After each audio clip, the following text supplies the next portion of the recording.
No vídeo de hoje, vamos falar sobre Marrocos, um pequeno país soberano localizado no norte da África. Possui uma boa economia, sendo uma das melhores do continente africano, e é o maior exportador de fosfato e ácido fosfórico do mundo.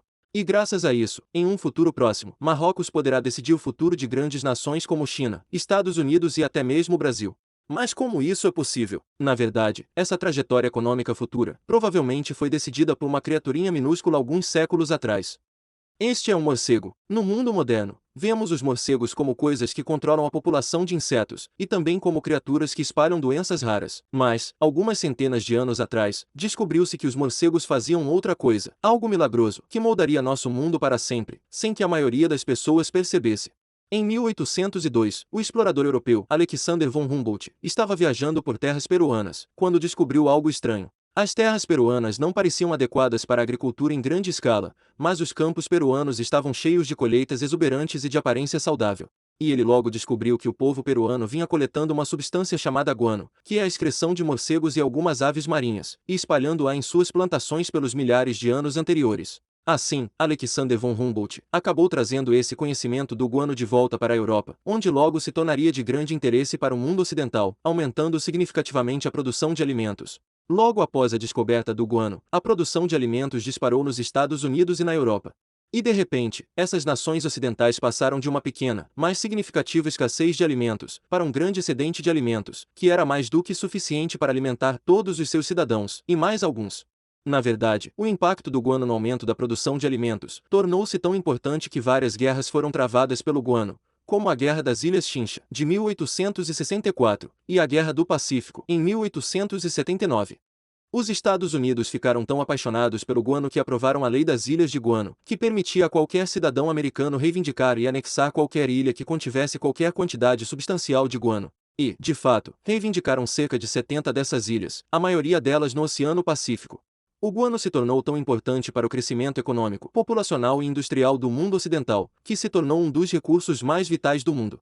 Porém, em 1913, Fritz Haber logo descobriria uma maneira de sintetizar uma versão artificial do guano, que hoje chamamos de fertilizante. E foi esse único evento, a descoberta do fertilizante, que viria a ser conhecido como o detonador da explosão populacional do mundo. Logo, a fome em nações que usavam fertilizantes tornou-se rara. A população mundial cresceu de 1,6 bilhão para 7,7 bilhões em um século. A produção de alimentos dobrou imediatamente em muitas áreas por causa do fertilizante. Nações com locais tipicamente inadequados para o cultivo de alimentos, geralmente países do norte da Europa, como a Noruega, de repente foram capazes de cultivar de forma sustentável em mais áreas. E logo, o crescimento econômico e populacional de todos os países foi indiretamente causado pelo excedente de alimentos criado com fertilizantes. Estima-se que cerca de 50% de todo o nitrogênio em seu corpo vem diretamente de fertilizantes que as fazendas usam para cultivar alimentos. Agora, isso nos traz aos dias de hoje.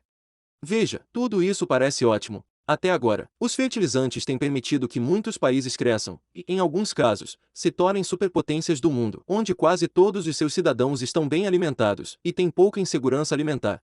Mas em 2010, alguns cientistas começaram a notar algo um pouco preocupante. O fertilizante, o composto que é responsável pelo crescimento que a humanidade viu nos últimos 2 séculos, pode, na verdade, estar acabando. Isso porque o fertilizante que o mundo usou para crescer precisa de 3 elementos. Um composto à base de nitrogênio, outro à base de fosfato, e um composto à base de potássio. E 2 dos quais, os humanos não podem criar do zero. Esses são, o fosfato e o potássio. O potássio é um recurso não renovável amplamente controlado por 4 países. O Canadá é de longe o maior produtor mundial de potássio, com mais de 1/3 do potássio mundial vindo do Canadá. Rússia, Bielorrússia e a China produzia entre 10 e 20% do potássio do mundo, e cada uma das outras nações do mundo combinadas produzem apenas cerca de 19% do potássio do mundo. E vamos pensar que, por um segundo, essencialmente 4 países controlam um ingrediente que ditará quem tem ou não tem permissão para produzir fertilizantes. E isso porque os recursos de potássio estão se esgotando nesses países.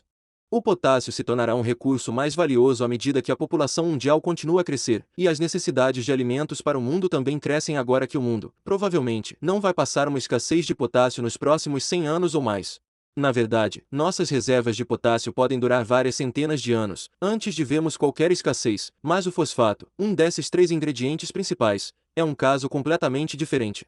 Desde 2010, há um debate acaloradamente contestado sobre quando o mundo vai ficar sem fosfato. A pesquisa geológica dos Estados Unidos estimou que, atualmente, supondo que a população não cresça nada, ainda temos 260 anos de fosfato na Terra. Mas, supondo que a população continue a crescer a uma taxa semelhante à que é hoje, teremos cerca de 100 anos de fosfato sobrando na Terra.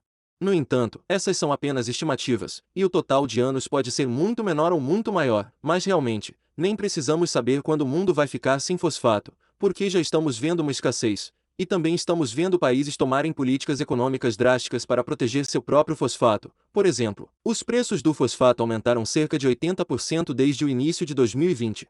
Em setembro de 2021, a China proibiu a exportação de fosfato, na esperança de garantir que tivesse o suficiente para produzir fertilizantes e cultivar seus próprios alimentos no futuro próximo.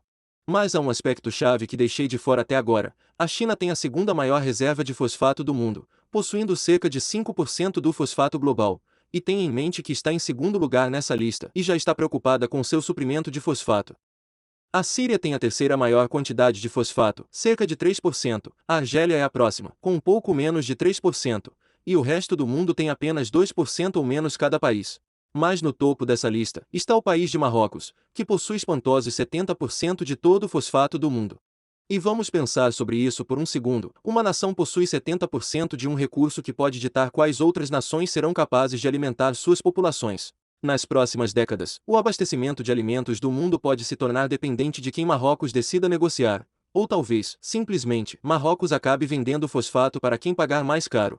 Também há potencial para conflito ou cooperação, como tem sido visto ao longo da história com qualquer recurso valioso, e isso estaria longe de ser a primeira vez que vimos guerras iniciadas, ou parcerias estabelecidas que giravam em torno da aquisição de fertilizantes. De fato, cada vez mais, a cada ano, em grandes países populosos, como a Índia, o México e o Brasil, estão se tornando cada vez mais dependentes do fosfato marroquino, ou de suas indústrias agrícolas, e outras nações, como os Estados Unidos, têm colocado tarifas sobre o fosfato marroquino e indo em direção contrária.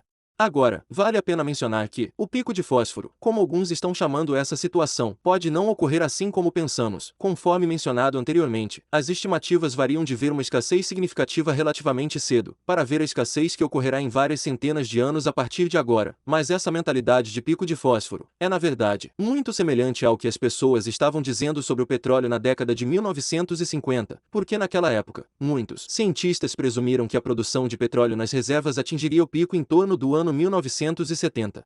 No entanto, desde então, o mundo descobriu substancialmente mais petróleo em lugares como a Venezuela, Arábia Saudita, Noruega, Irã e China. Também houve inovações tecnológicas para petróleo, como o fraturamento hidráulico, que permitiu a extração de petróleo em depósitos que antes eram considerados inviáveis, devido à dificuldade de extrair o óleo. Tudo isso significa que, embora seja previsto que os fosfatos de rocha se esgotem significativamente nas próximas décadas, não podemos saber de certeza se isso vai realmente acontecer. Mas os cientistas começaram uma engenharia genética de plantas para absorver significativamente mais fósforo no solo natural, tentando evitar a dependência de fertilizantes. E até agora, esses experimentos têm sido pequenos sucessos, mas no fim, por causa dos fertilizantes, o mundo inteiro pode ver algo que nunca foi visto antes na história. Todas aquelas antigas superpotências, que possuíam uma grande porcentagem dos recursos do mundo, como os Estados Unidos tinham com petróleo há mais de 100 anos, o Império Britânico com os metais no início do século XIX, a empresa holandesa da Índia Oriental, dos anos 1600, todos esses monopólios se tornariam pequenos em comparação com o monopólio de Marrocos sobre o fosfato no fertilizante mundial. Também é importante notar que parte das reservas de fosfato de Marrocos estão atualmente em uma zona de ocupação no Saara Ocidental, o que significa que muitos desses depósitos já estão em uma zona de conflito, o que pode ser um sinal do que está por vir nas próximas décadas. Oi pessoal, espero que tenham gostado do vídeo. Se gostaram, considerem curtir e se inscrever no canal. Também ative o sininho das notificações. Obrigado e até o próximo vídeo.